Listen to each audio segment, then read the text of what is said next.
बता रहे हैं कि रुक रुक कर फायरिंग जो है वो जारी है।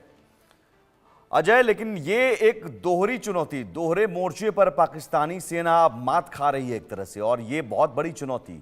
एक तरफ टीटीपी के लड़ाकों ने कहर बरपा रखा है और दूसरी तरफ हाल ही के दिनों में हमने खबर ये देखी कि बलूच लिबरेशन आर्मी के साथ साथ 5 गुट एक साथ हाथ मिलाकर अब बलूच नेशनल आर्मी बनाने जा रहे हैं, जो पाकिस्तानी सेना के खिलाफ बहुत मजबूती से लड़ेगी। देखिए, ये बड़ी क्लियर सी बात है सुमित की। एक चीज को समझना होगा, पाकिस्तान जब लोगों के एक्सप्रेशंस को नहीं समझेगा, लोग क्या चाहते हैं जब ये चीज को नहीं देखेगा, तो उसका हश्र जो है यही होगा। आप देखिए, जब बांग्लादेश अलग हुआ था तो उसके पीछे की वजह क्या थी? जब वहां पर बांग्लादेश के हालात खराब थे, लोगों को देखा नहीं जाता था, सुना नहीं जाता था, उनको एड्रेस नहीं किया जाता था, उसी कारण जो है बांग्लादेश अलग हुआ और उसमें एक हिस्सा पाकिस्तान का कट गया। आज अगर आप देखें तो टीटीपी अगर वहां खड़ा हुआ है, ये वही टीटीपी है जिसने पाकिस्तान के इशारे पर अफगानिस्तान में जाकर जो है वो अमेरिकन फोर्सेस के साथ लड़ा था। ये वही टीटीपी है जिसने पाकिस्तान के कहने पर तमाम हमले किए थे। ये बीएलए की बात की जाए तो ये वही बलूचिस्तान है जिन लोगों ने पाकिस्तान से ये चाह रखी थी कि उनके इलाके की तरक्की, उनके इलाके का मसला या उन लोगों की जो एक्सप्रेशन है उनको देखा जाए, मगर पाकिस्तान ने ऐसा नहीं किया।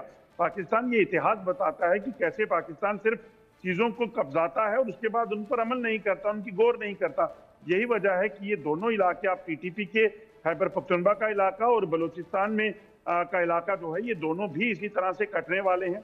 और उसके पीछे की वजह है आम लोगों का गुस्सा, आम लोगों का जो रोष है पाकिस्तान की सरकार के खिलाफ, सेना के खिलाफ। उस चीज को जब सुना नहीं गया तो उसका नतीजा जो है यही निकलकर सामने आएगा। तो पाकिस्तानी सेना प्रमुख क्या करेंगे? बलूचिस्तान का दौरा उन्होंने किया, जवाब फिर से उधर से दिया गया, अब इधर खैबर पख्तूनख्वा, क्या इस तरह के दौरे से कुछ हासिल होगा या कहीं ना कहीं पाकिस्तानी सेना का मनोबल अब गिरेगा?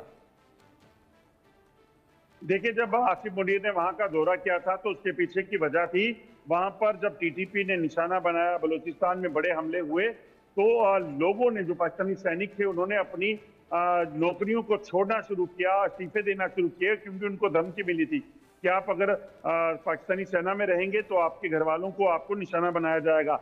और इसी वजह से उन लोगों ने जो है उसको छोड़ा। और जब सर से पानी ऊपर निकलने लगा तो फिर पाकिस्तानी सेना प्रमुख जो है उस इलाके में गए, उन युवाओं से, उन जो सैनिक थे उनसे मिलने के लिए कि हम जो है पूरा ध्यान रखेंगे उनको मनोबल बढ़ाने के लिए। मगर मनोबल बढ़ाया तो गया उस वक्त, मगर मनोबल बढ़ाने के बाद जो हमले हुए हैं टीटीपी के, कई सैनिकों को अगवा किया गया, कई आईएसआई के जो लोग थे उनको अगवा करके उनकी हत्याएं कर दी गई, कैंप पर, गाड़ियों पर, काफिलों पर हमला होता है। तो इस तरह के हमले होंगे तो तालिबान इस तरह के हमलों के लिए पहले जाना जाता है, वो बहुत भयंकर हमले करके निशाना बना रहे हैं, जिससे इस वक्त दहशत का माहौल पाकिस्तानी सेना में बना हुआ है।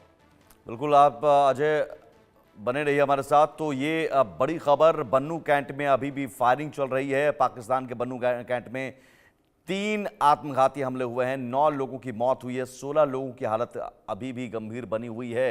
और ये हालत लगातार बनी हुई है, ये हालात लगातार बने हुए हैं, क्योंकि खैबर पख्तूनख्वा में इस तरह के हमले पहले भी लगातार होते रहे हैं।